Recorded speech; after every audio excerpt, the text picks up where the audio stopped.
Good morning students. हम development chapter के regarding discuss कर रहे थे कि डेवलपमेंट क्या होता है, इसके मीनिंग क्या होते हैं और कौन कौन से मॉडल्स हैं डेवलपमेंट के रिगार्डिंग। इन सभी के रिगार्डिंग हमने डिस्कस किया था। प्रीवियस लेक्चर में हमने डिस्कस किया था कि डेवलपमेंट जो मॉडल्स हैं उनकी क्या कमियां हैं, कि हमने जो डेवलपमेंट किया है किस तरह से किया है, किन कॉस्ट पर हमने डेवलपमेंट को किया है। ओके, तो जिसमें हमने देखा था कि कुछ कमियां थी कि डेवलपमेंट मॉडल्स में, जैसे हमने social cost per, environment cost per हमने डेवलपमेंट किया। आज हम बात करेंगे सस्टेनेबल डेवलपमेंट की, कि जो सस्टेनेबल डेवलपमेंट की कॉन्सेप्ट है वो क्या है, कॉन्सेप्ट ऑफ सस्टेनेबल डेवलपमेंट, इसके रिगार्डिंग आज हम डिस्कस करेंगे। Okay students, development is a positive process. It stands for improvement of life in all spheres. कि डेवलपमेंट एक पॉजिटिव प्रोसेस है और ये जनरली लाइफ के हर स्फेयर में कुछ चेंजमेंट करती है, इम्प्रूवमेंट करती है। But in the economic sphere such development demands over exploitation of resources. लेकिन इकोनॉमिक मैटर में अगर हम देखें तो वहाँ पर जो हमारे रिसोर्सेज हैं उनका एक्सप्लोटेशन किया जाता है ज़्यादा, क्योंकि लोग जो होते हैं कि ज़्यादा से ज़्यादा अर्न करने के चक्कर में वो रिसोर्सेज को एक्सप्लोइट करते हैं। In the modern of mechanization, the process of exploitation of resources is very fast। कि जब से देखो टेक्नोलॉजी आई है तब से जो रिसोर्सेज का एक्सप्लोइटेशन काफ़ी तेज़ी से होने लगा है, क्योंकि पहले हमारे पास टेक्नोलॉजी नहीं थी तो जनरली आपको मालूम है कि मैनुअली काम होता था और उस समय रिसोर्सेज का कम यूज़ होता था। लेकिन जब से मशीन्स आई हैं, जब से टेक्नोलॉजी आई है, इनका हम काफ़ी तेज़ी के साथ एक्सप्लोइटेशन करना शुरू कर दिया है। But the question is, if this mindless exploitation and consumption sustain the process of development for long, are human bring on the path of imminent disaster। पर क्वेश्चन ये है कि अगर हम इसी तरह से एक्सप्लोइटेशन और कंजप्शन करते रहे तो आगे चलकर अगर हम बात करें जो ह्यूमन बीइंग है वो एक डिसास्टर के पाथ में होगा, क्योंकि रिसोर्सेज हमारे पास लिमिटेड है और अगर रिसोर्सेज खत्म हो गए तो ह्यूमन लाइफ बिल्कुल सर्वाइव ही नहीं कर सकती, ह्यूमन सर्वाइव ही नहीं कर सकता। तो एक उसको एक आप कह सकते हो डिसास्टर की तरफ ले जाएगा। These questions have led the development theorist to adopt the path of sustainable development. अब ये क्वेश्चंस थे, इन्हीं के बेस पर जो हमारे थ्योरिस्ट थे उन्होंने सस्टेनेबल डेवलपमेंट का रास्ता अडॉप्ट किया। देखिए 1987 में एक ब्रिटलैंड रिपोर्ट आई थी, आपको मालूम होगा 1992 में अर्थ समिट हुआ था, ठीक है ना, Rio de Janeiro summit, Rio summit के नाम से उसको जानते हैं। Recognise the importance of natural resources which can not be renewed. कि ब्रिटलैंड रिपोर्ट आई थी, उसमें उन्होंने नेचुरल रिसोर्स की इम्पोर्टेंस को बताया था और उसमें कहा था कि इनको रिन्यू नहीं किया जा सकता। It insisted that the development process should be aimed to meet the needs of the present generation without compromising the ability of future generation to meet their own needs। और उसी में जो सस्टेनेबल डेवलपमेंट का जो idea था उसी report के बाद आया था 1992 में जब वो अर्थ समिट हुई थी वहाँ से, कि आप प्रेजेंट जनरेशन की नीड्स को पूरा करने के लिए फ्यूचर नीड्स के साथ कंप्रोमाइज़ नहीं कर सकते, कि आपको डेवलपमेंट इस तरीके से करना है कि प्रेजेंट जो नीड्स है उनको भी पूरा कर सके और फ्यूचर नीड्स के लिए भी आप उनको रख सके, प्रिजर्व कर सके। The report highlighted the need to eradicate poverty and full basic needs of the teeming millions. की रिपोर्ट में ये हाईलाइट किया गया था कि पॉवर्टी को ख़त्म किया जाए और जो हमारे यहाँ पर लोग हैं जो अपने बेसिक नीड्स को फुलफ़िल नहीं कर पा रहे हैं उन लोगों की नीड्स को फुलफ़िल किया जाए। The concept of sustainable development focused on the need to promote social and economic development without causing pollution, global warming, ozone depletion, overexploitation of resources and environmental degradation।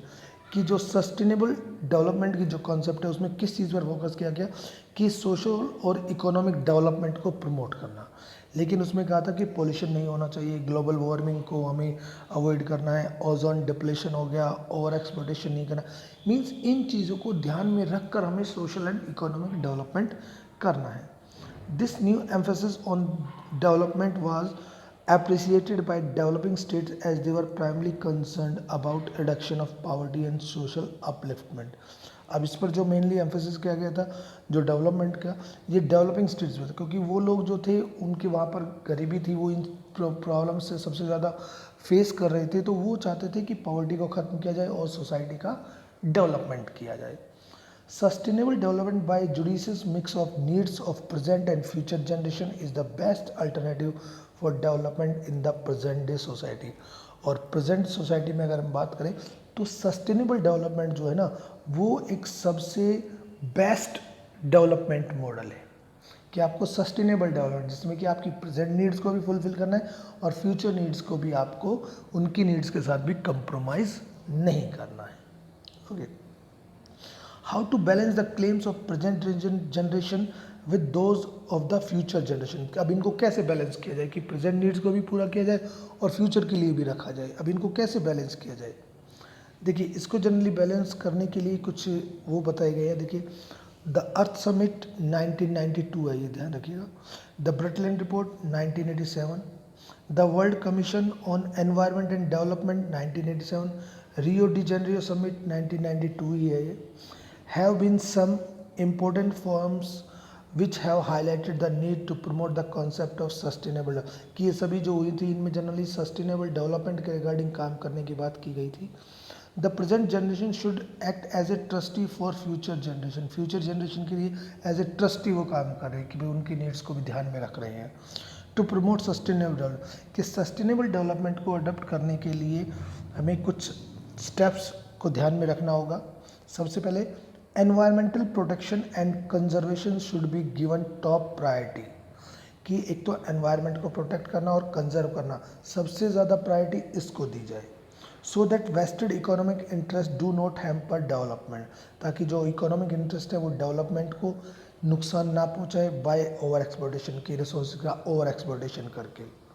ठीक है, कि इकोनॉमिक डेवलपमेंट के नाम पर वो ऐसा ना करे कि भाई रिसोर्सेज का ओवर एक्सप्लॉयटेशन करे, एनवायरनमेंट को नुकसान पहुंचाए। तो सबसे पहले एनवायरनमेंट के ऊपर हमें काम करना है। सेकेंड है the western concept of development generally promotes development for privilege classes, कि वेस्टर्न कॉन्सेप्ट ऑफ जो डेवलपमेंट है वो मेनली कुछ लोगों के डेवलपमेंट को प्रमोट करती है, कुछ लोगों के डेवलपमेंट की तरफ ध्यान देती है। This is against the notion of sustainable development, ये सस्टेनेबल डेवलपमेंट के अगेंस्ट है। विच प्रमोट्स वेलफेयर ऑफ ऑल, जबकि सस्टेनेबल डेवलपमेंट क्या कहता है कि सभी का डेवलपमेंट होना चाहिए। The economic system of a country should promote welfare of all instead of a few privilege, तो हर कंट्री को अपना इकोनॉमिक सिस्टम में कुछ चेंजेस करने होंगे जिसमें कि वो सभी लोगों के वेलफेयर की तरफ ध्यान दे, केवल कुछ लोगों के वेलफेयर की तरफ ही काम ना करे। नेक्स्ट है द रिसोर्स ऑफ एनर्जी आज लिमिटेड, कि एनर्जी रिसोर्सेज हमारे पास लिमिटेड है। For this reason those resources should be use which are inexhaustible, तो हमें उन रिसोर्सेज को वो क्या चाहिए जो इनएग्जॉस्टिबल है। दे में इंक्लूड, इसमें क्या क्या हो सकते हैं, सोलर एनर्जी हो गया आपका, ठीक है, इसको सोलर एनर्जी, क्योंकि आजकल हम जनरली हाइड्रो इलेक्ट्रिसिटी यूज़ करते हैं, हाइड्रो इलेक्ट्रिसिटी की बजाय सोलर एनर्जी है वो एक काफ़ी है। और इंडिया जैसे कंट्री में तो आपको मालूम है कि जहाँ पर सनरेज डायरेक्ट आती है, तो यहाँ तो सोलर एनर्जी का फ्यूचर काफ़ी ज़्यादा है। तो ये चीज़ें, इसके अलावा विंड पावर हो गई, इन चीज़ों को हमें यूज़ किया जाना चाहिए। नेक्स्ट है for sustainable development it is essential for the western state to change their lifestyle, कि सस्टेनेबल डेवलपमेंट के लिए वेस्टर्न कंट्री जो उनको अपनी लाइफस्टाइल चेंज करनी चाहिए एंड एटीट्यूड टुवर्ड्स डेवलपिंग, और डेवलपिंग स्टेट्स के रिगार्डिंग जो उनकी सोच है उसको उन्हें चेंज करना चाहिए। The western states need to limit the over exploitation of resources for balanced economic development, तो वेस्टर्न स्टेट्स को जनरली क्या है कि इकोनॉमिक डेवलपमेंट को बैलेंस करने के लिए ओवर एक्सप्लोटेशन पर रोक लगाई जानी चाहिए, कि वो रिसोर्सेज का ओवर एक्सप्लोटेशन ना करें। क्योंकि डेवलप्ड कंट्रीज है, they have lot of technology, उनके पास टेक्नोलॉजी काफ़ी ज़्यादा है। रिसोर्सेज जनरली वो जो पुअर कंट्रीज़ हैं, डेवलपिंग कंट्रीज़ वहाँ से ले लेते हैं और उनका एक्सप्लोइट करना शुरू कर देते हैं।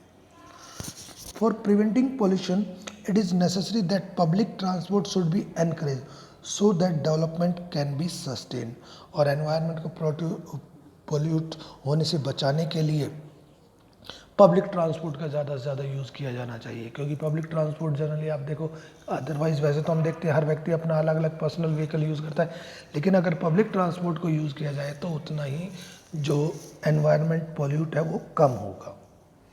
By adopting the path of sustainable development, need of the present generation can be balanced with those of the future generations. तो सस्टेनेबल डेवलपमेंट का तरीका अगर हम अडॉप्ट करते हैं तो प्रेजेंट जनरेशन की नीड्स को फुलफिल करने के साथ साथ हम फ्यूचर जनरेशन की जो नीड्स हैं उनको भी बैलेंस कर सकते हैं, यानी कि दोनों को बैलेंस कर कर चल सकते हैं। हमें कुछ स्टेप्स उसके रिगार्डिंग लेना होगा। ओके, तो ये एक आपका चैप्टर था जो अब खत्म होता है। इसमें कुछ ग्लॉसरीज हैं, कुछ वर्ड्स हैं, वो आप देख लीजिए। डेवलपमेंट में क्या है? Increasing capacity to make rational use of natural and human resources for social end, कि सोसाइटी की नीड्स के लिए ह्यूमन और नेचुरल रिसोर्सेज का यूज़ करना। मार्केट सोसाइटी में देखो मॉडल ऑफ डेवलपमेंट था, model of development based on free market, कि वो कहते हैं कि मार्केट पूरी तरह से फ्री होनी चाहिए, यानी गवर्नमेंट का उसमें इंटरफेयर नहीं होना चाहिए। ठीक है। वेलफेयर स्टेट में कॉमन गुड के लिए, यानी कि सभी के वेलफेयर के लिए काम किया जाए। सोशलिस्ट मॉडल में जनरली उन्होंने कहा कि जो ये होता है आपका रिवोल्यूशनरी और वो मॉडल्स हमने पढ़े थे, कि ये model of development for providing socio economic security to people, कि लोगों को सोशल और इकोनॉमिक सिक्योरिटी प्रोवाइड करना। गांधी मॉडल जनरली ये था कि सेल्फ कंट्रोल के ऊपर, कि हम अपने ऊपर कंट्रोल नहीं रखते, इसलिए क्या होता है डेवलपमेंट सिर्फ हमारा होता है, दूसरों की तरफ ध्यान नहीं देते, यानी कि सेल्फ इंटरेस्ट के ऊपर काम किया जाता है। तो कहते हैं इन चीज़ों को रोका जाए और जो वेल्थ है वो कुछ लोगों के हाथ में जाने से रोकी जाए। और सस्टेनेबल डेवलपमेंट जिसमें कि प्रेजेंट जनरेशन और फ्यूचर जनरेशन की दोनों की नीड्स को बैलेंस करना होता है। ठीक है, तो ये कुछ ग्लोसरीज वर्ड्स थे। तो मेनली ये चैप्टर आपका डेवलपमेंट वाला खत्म होता है और इसमें जनरली अगर हम देखें तो कंक्लूजन में यही आता है कि हमें डेवलपमेंट इस तरीके से करना चाहिए जिससे कि हमें भी फ़ायदा हो, यानी कि आप कह सकते हो कॉमन गुड, कि सभी को बेनिफिट हो, किसी पर्टिकुलर एक व्यक्ति को या पर्टिकुलर एक ग्रुप को बेनिफिट नहीं हो, बल्कि सभी को बेनिफिट हो उसको।